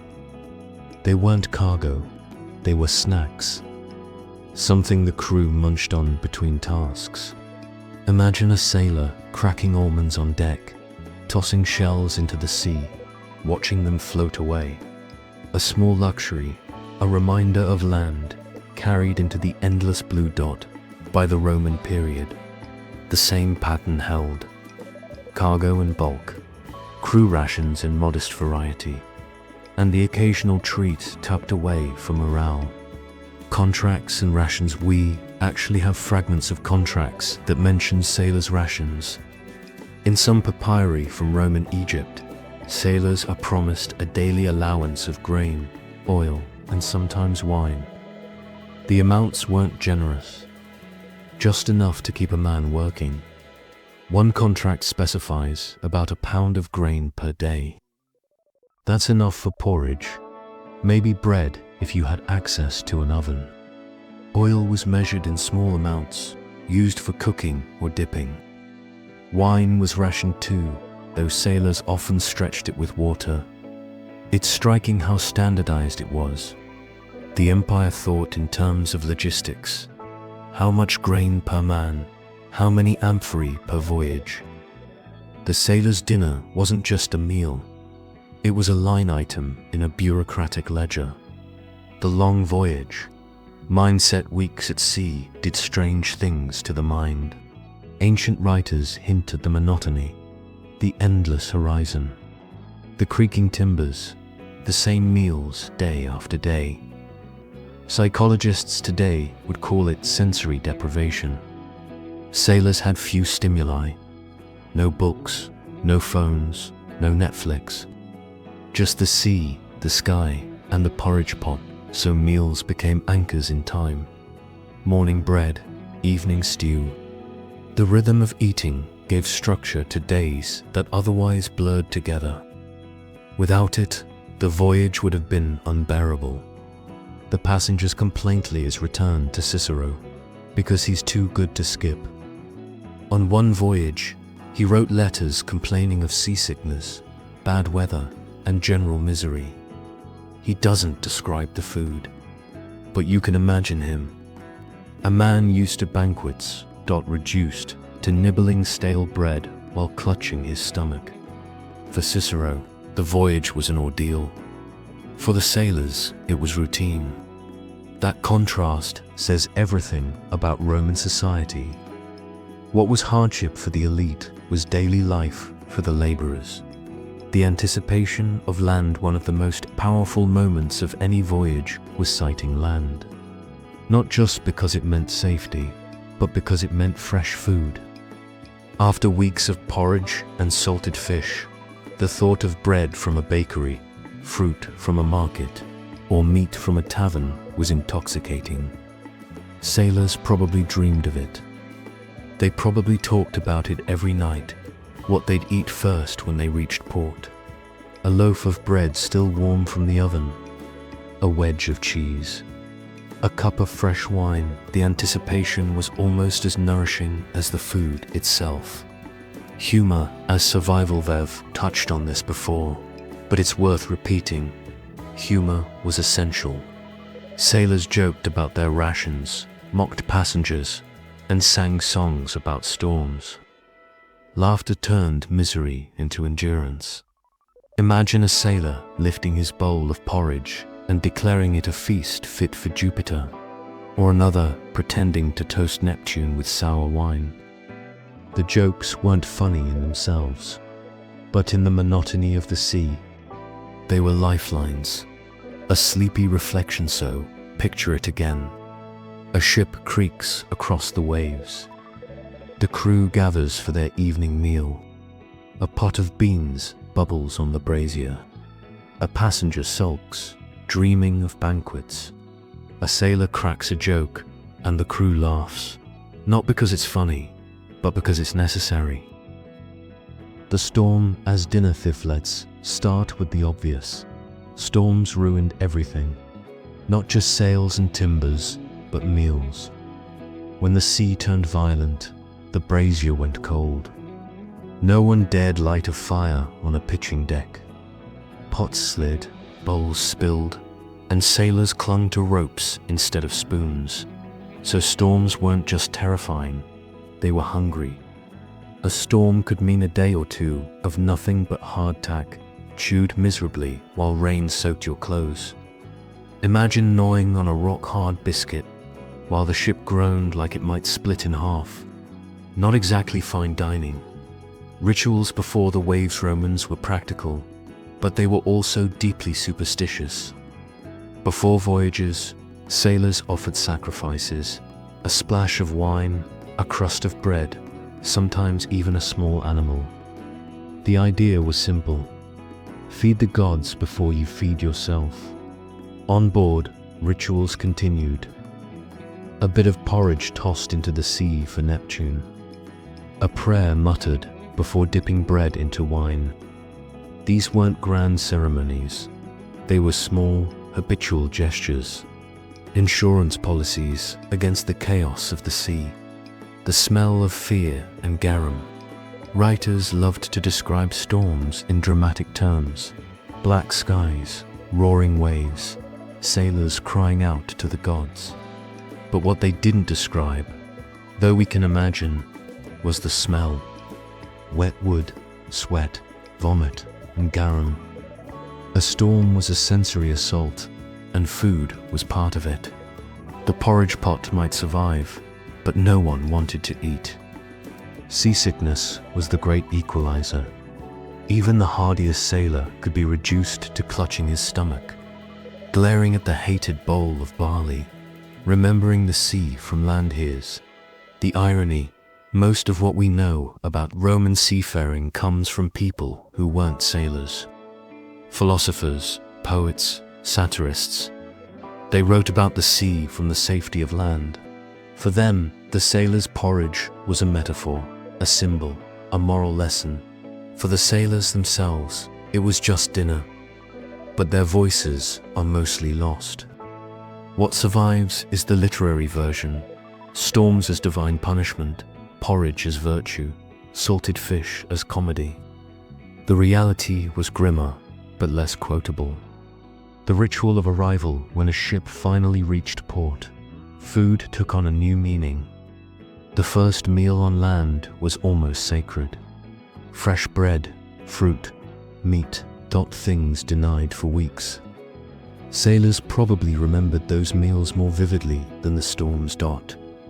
Imagine stepping off a ship in Ostia, walking straight to a tavern and ordering bread still warm from the oven. The smell alone would feel like salvation. That first bite wasn't just food, it was proof you'd survived. Memory and myth over time, voyages blurred into stories. Sailors exaggerated storms, minimized hunger, and turned misery into legend. We went 3 days without food, one might say, when in reality it was 1 day of hardtack. Memory reshaped meals into metaphors, and Roman writers picked up those stories, polishing them into literature.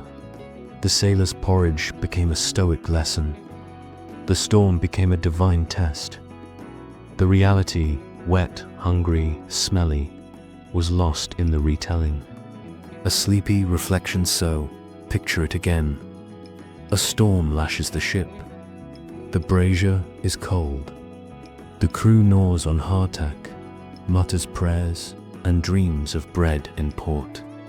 Later, on land, a poet writes about virtue. A philosopher writes about greed. And the sailor just remembers being hungry.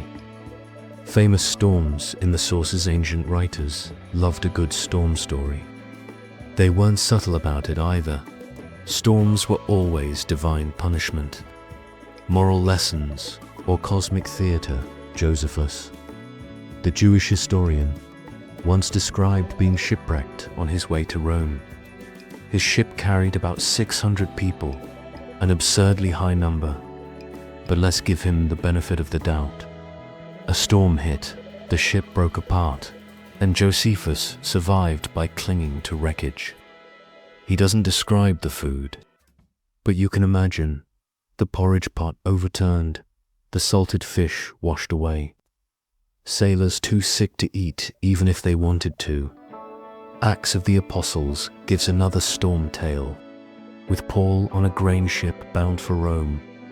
The storm raged for days, and the crew threw cargo overboard to lighten the load. They even tossed out food supplies. Imagine the desperation, willingly discarding your dinner into the sea. Because survival mattered more than hunger, these stories remind us that storms weren't just weather. They were existential crises, and food was always part of the drama. Whether lost, rationed, or sacrificed. Prayers and offerings at sea. When the sea turned violent, sailors turned to the gods. Neptune, of course, was the big one. But they also prayed to Castor and Pollux, the twin gods of sailors, and to Fortuna, goddess of luck. Offerings were simple, a splash of wine poured into the waves, a crust of bread tossed overboard, a whispered vow to sacrifice a goat if they ever reached land. These weren't grand temples or marble altars. They were desperate gestures, made with shaking hands on a wet deck. Archaeology even gives us hints. Small votive figurines of Neptune and other sea gods have been found in ports, left by sailors who survived storms. A way of saying thanks for not drowning me. Archaeological traces of ritual. Some shipwrecks preserve curious finds, little altars, lamps, or figurines tucked among the cargo. These weren't trade goods, they were personal. A sailor's charm, a captain's household god, carried aboard for protection. One wreck off Italy contained a small bronze figurine of Hercules. Was it cargo? Maybe, but it could also have been a talisman, a reminder of strength in the face of chaos. Imagine a sailor touching it before a meal, hoping Hercules would keep the ship steady. The ritual of rationing storms also forced rationing. If supplies were damaged or lost, the crew had to stretch what remained.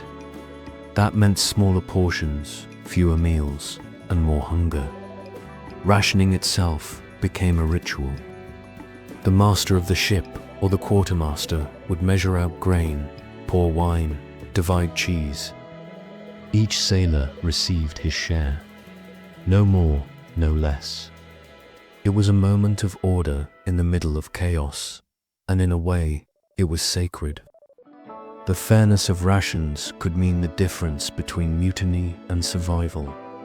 The memory of storm meals when sailors told storm stories later, food always crept in. We went 3 days without eating. We threw the bread into the sea.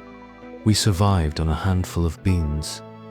These weren't just details, they were badges of endurance. To survive hunger at sea was to prove your toughness. And when those stories reached land, they became part of the mythology of seafaring, the noble sailor enduring storms and starvation, carrying the empire's lifeblood. A sleepy reflection so, picture it again. The sky darkens, the sea rises, the brazier goes cold. The crew clings to ropes, mutters prayers, and watches their dinner wash away. Later, on land, they tell the story, how they survived on nothing, how they prayed to Neptune, how they lived to eat bread again. Coming home hungry, the return to land. Imagine stepping off a ship after weeks at sea. Your clothes are stiff with salt, your skin is burned by the sun, and your stomach is tired of porridge. The first thing you want isn't glory or pay, it's fresh food. Ports like Ostia, Puteoli, or Alexandria weren't just logistical hubs. They were sensory explosions. The smell of bread baking, the sight of fruit piled high in markets, the sound of taverns bustling. For sailors, it must have felt like walking into paradise after weeks of monotony.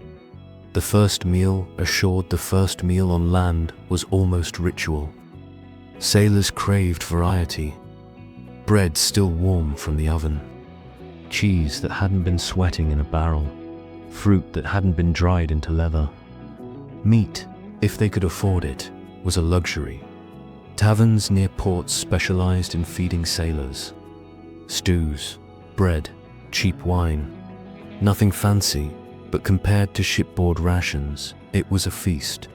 And sailors probably ate too much, too quickly, paying for it later with stomach aches. But after weeks of restraint, who could blame them? The toll of the sea diet left its mark. Archaeological studies of sailors' remains show signs of malnutrition, worn teeth from chewing hardtack, bone lesions from vitamin deficiencies, stunted growth from poor childhood diets made worse by adult voyagers. Salt was another issue. Salted fish, salted meat, salted everything. Too much salt, not enough fresh food. High blood pressure wasn't diagnosed in antiquity, but sailors probably suffered from it. Their bodies bore the cost of keeping the empire fed. Reputation on land sailors had a mixed reputation. On one hand, they were essential. Without them, Rome starved. On the other, they were seen as rough, dirty, and unreliable. Writers mocked their smell, their manners, their gambling habits. In taverns, sailors were both welcomed and feared. They brought money, but also trouble. Dice games could turn into fights. Drunken songs could turn into brawls. And yet, they were part of the fabric of port life, loud, hungry, and impossible to ignore. The family's perspective for sailors, with families coming home, meant more than food. It meant bringing wages, stories, and sometimes gifts from faraway ports. A jar of olives from Spain, a piece of cloth from Egypt, a handful of dried figs. Small tokens that carried the smell and taste of distant lands. But it also meant absence. Families endured long stretches without fathers, brothers, or sons. And when sailors returned, they brought not just gifts, but the weariness of the sea. The cycle of departure, of course. The return was temporary. Ships didn't rest for long. Grain had to keep moving. Wine had to keep flowing. Olive oil had to keep pouring into Rome. So sailors ate their fill, spent their wages, and soon enough found themselves back on deck, staring at another pot of porridge. The cycle was endless. Voyage, return, feast, departure. The empire's heartbeat, measured in meals. A sleepy reflection so. Picture it again. A sailor steps off a ship, blinking in the sunlight. He walks into a tavern, orders bread and cheese, and eats like a man starved. Around him, the city bustles, unaware that its survival depends on men like him. Tomorrow, he'll be back at sea. Tonight, he eats dock taverns by the dock sports weren't just about warehouses and customs officials. They were about taverns. Every dockside had them, smoky, noisy, crowded rooms where sailors could spend their wages as quickly as they earned. Then, the menus were simple but glorious compared to shipboard fare. Stews thick with vegetables, bread fresh from the oven, cheese that hadn't been sweating in a barrel for weeks. Wine flowed freely, often stronger than the watered-down stuff at sea. And if you had a few extra coins, you might even get meat, pork, sausages, roasted chicken, or a slice of lamb. For sailors, taverns weren't just about food. They were about community. Dice games, songs, arguments, laughter. After weeks of monotony, the chaos of a tavern was intoxicating. Wages and spending sailors weren't rich. Their pay was modest, often just enough to cover basic needs. But after a voyage, they had coins in their pockets, and taverns knew it. Prices near the docks were inflated, designed to separate sailors from their wages as quickly as possible. So the cycle went like this: weeks of porridge at sea, a few nights of feasting and drinking in port, and then back to porridge again.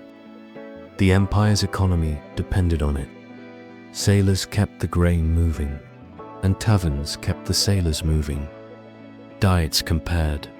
Sailors versus city folk urbane Romans. Even the poor had more variety in their diets than sailors. Bread was the staple, but markets offered vegetables, fruit, olives, and cheap cuts of meat. Street food was everywhere. Sausages, fried fish, chickpea pancakes. Sailors, by contrast, lived on what could survive weeks in storage: salted fish, beans, porridge. So when they returned to land, the difference was stark. A sailor biting into a fresh apple in Ostia was tasting something he hadn't had in weeks. It's a reminder that the sea diet wasn't just monotonous, it was isolating. It cut sailors off from the rhythms of land, from the seasonal variety of markets, from the small pleasures of daily life. Health and longevity, the long-term effects of the sea diet showed in sailors' bodies. Archaeological studies of skeletons from port towns suggest high rates of arthritis, worn teeth, and malnutrition. The constant chewing of hardtack wore down enamel. The lack of fresh produce left bones brittle.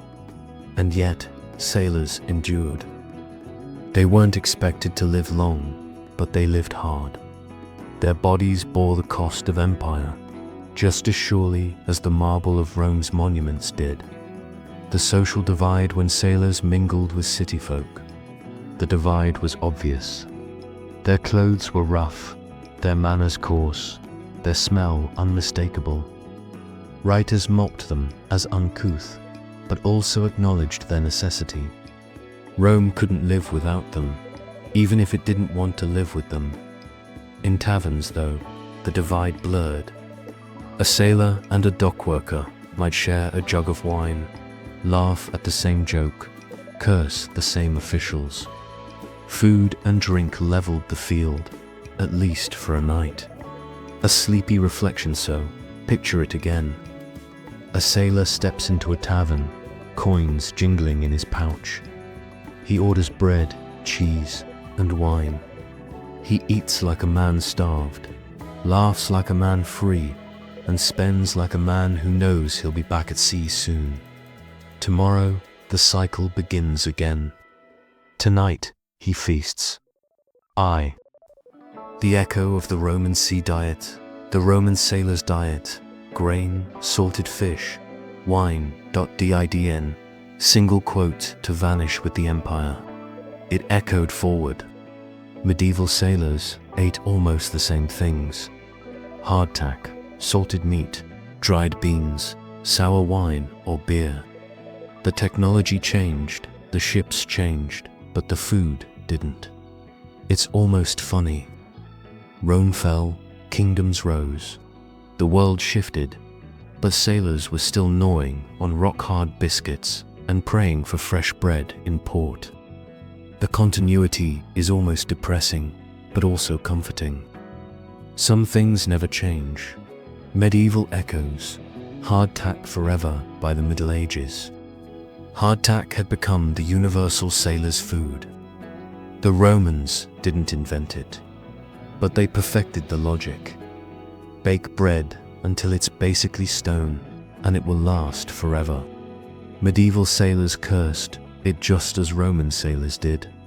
Salted fish, too, remained a staple. Cod in the north, sardines in the south. The Roman amphora gave way to wooden barrels.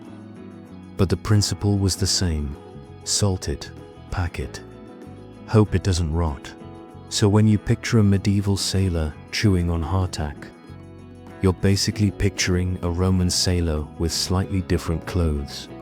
Early modern voyages, the same old story even in the age of exploration. When ships crossed oceans instead of hugging the Mediterranean, the diet was familiar. Hardtack, salted meat, dried beans, sour wine or beer. Columbus's sailors ate almost the same things as Caesar's. The difference was scale. Longer voyages meant worse, scurvy, more monotony, more desperation. But the Roman template was still there. The empire's porridge lived on, centuries later, in the bellies of sailors who had never heard of Rome. Memory in literature Roman, writers had already set the tone. The sea diet as symbol, as metaphor, as comedy. Later writers picked it up. Medieval chroniclers mocked sailors' rations. Renaissance poets used the sea as a metaphor for hunger and desire. The imagery persisted. The sailor's porridge became a shorthand for endurance, simplicity, and suffering. It wasn't glamorous, but it was powerful. Archaeology as reminder every amphora pulled from the sea. Every carbonized loaf of bread, every jar of olives reminds us of the continuity. The Roman sailor's dinner wasn't unique. It was part of a long chain of maritime survival. And when we study those remains, we're not just learning about Rome, we're learning about the human condition, the endless struggle to eat, endure, and keep moving forward.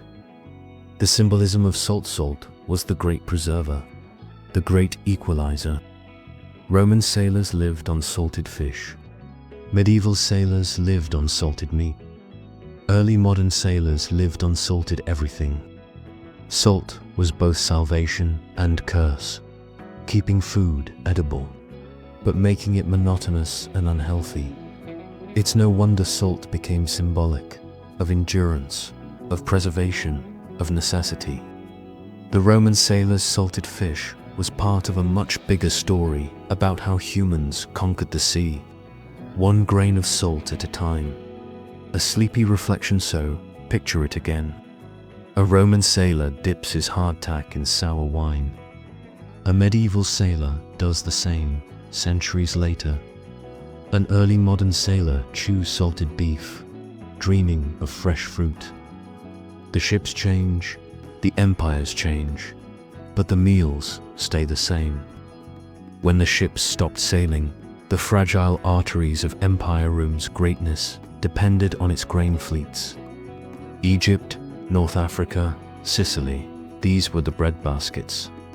The ships that carried their harvests were the arteries of the empire. But arteries can clog, and by the 3rd and 4th centuries CE, the system began to falter. Storms, piracy, political instability, all the old problems returned, but now the empire was weaker, poorer, and less able to fix them. The result? Fewer ships, fewer voyages, and more hungry mouths in Rome. The cost of security in the early empire. Augustus and his successors invested heavily in protecting the grain fleets. Naval patrols, fortified ports, officials to oversee the enemy. But by the later empire, resources were stretched thin. Armies on the frontiers demanded attention. Civil wars drained the treasury. Protecting merchant ships became harder. And when protection failed, food failed. A single lost fleet could send bread prices soaring. Riots followed. Emperors trembled. The decline of Ostia, Rome's great port, tells the story. In the 1st and 2nd centuries CE, it was bustling. Warehouses full, taverns crowded, ships arriving daily. By the 4th century, it was quieter. Trade slowed. Warehouses emptied. The city shrank. Rome itself shrank too. From over 1 million people at its peak, down to a few 100,000. Fewer mouths to feed, yes, but also fewer ships to bring food. The empire's capital was no longer the hungry giant it once was. Shifting bread baskets, the empire fractured. So did its food supply. Egypt slipped from Roman control in the 7th century. North Africa fell to the Vandals in the 5th. Each loss cut another artery. The grain fleets dwindled, and with them, the empire's lifeline. By the end, Rome wasn't fed by great fleets anymore. It was fed by scraps, by local harvests, by whatever could be scraped together. The days of porridge pots bubbling on massive grain ships were gone. The sailors, fate and what of the sailors? The anonymous men who hauled ropes, boiled beans, and prayed to Neptune. As the fleets declined, so did their livelihoods. Some turned to piracy. Some found work on smaller coasters, carrying local cargo. Some simply vanished into history, their porridge bowls empty. They were never celebrated, even in Rome's prime. And in its decline, they were forgotten entirely. The empire remembered its emperors, its generals, its marble. It forgot the men who kept it fed. A sleepy reflection, so picture it again. A ship that once carried grain from Alexandria sits rotting in a harbor. Its sails are gone, its timbers creak, its brazier is cold. The sailors are gone too, scattered, forgotten. Rome still stands, but it is smaller, hungrier, weaker. The porridge pot is empty. After lives of porridge and salt, silence of history hears the thing. Rome loved to remember its emperors, its generals, its marble monuments. It didn't love to remember its sailors. The men who kept the empire fed rarely appear in the grand histories. They were anonymous, replaceable, uncelebrated, and yet their work lingered in memory, not directly, but through the metaphors, the jokes, the moral lessons. Roman writers turned their porridge into symbols, their storms into sermons, their salted fish into satire. The sailors themselves vanished, but their food lived on in literature. Christian ecosas, Christianity spread. The imagery of bread, wine, and fish took on new meanings. Bread became sacred, wine became sacrament, fish became symbol. The sailors' staples were transformed into theology. It's almost ironic. The same foods that sustained sailors in misery became the holiest symbols of a new religion. A Roman sailor dipping hardtack in sour wine would never have guessed that, centuries later, bread and wine would be central to Christian ritual. Medieval memory in the Middle Ages. Roman sailors weren't remembered as individuals, but their routines lived on. Chroniclers described voyages with the same foods: bread, beans, salted fish.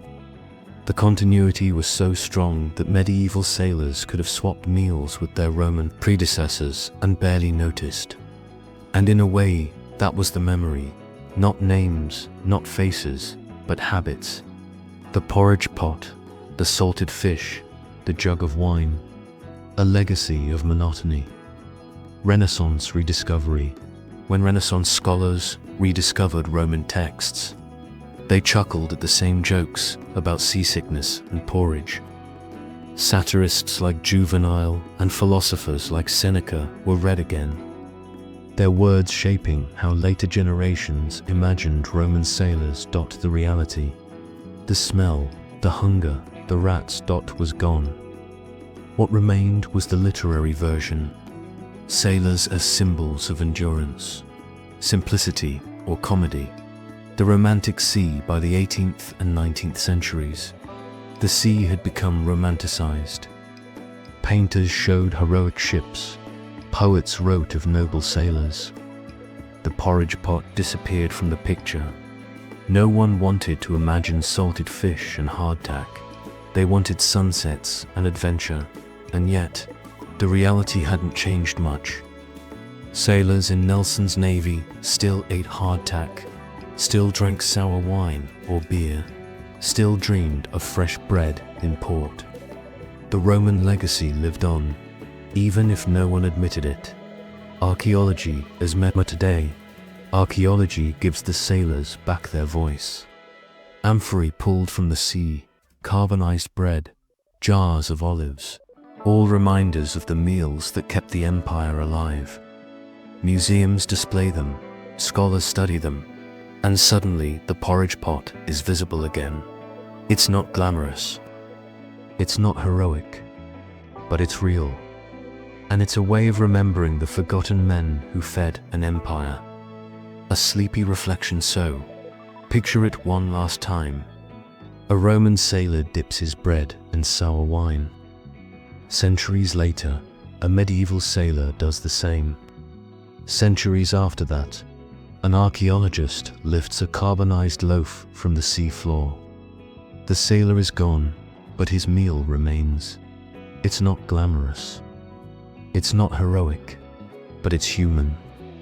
And it's the kind of history that reminds us that empires are built not just on marble and monuments, but on porridge, salted fish, and the quiet endurance of men whose names we'll never know.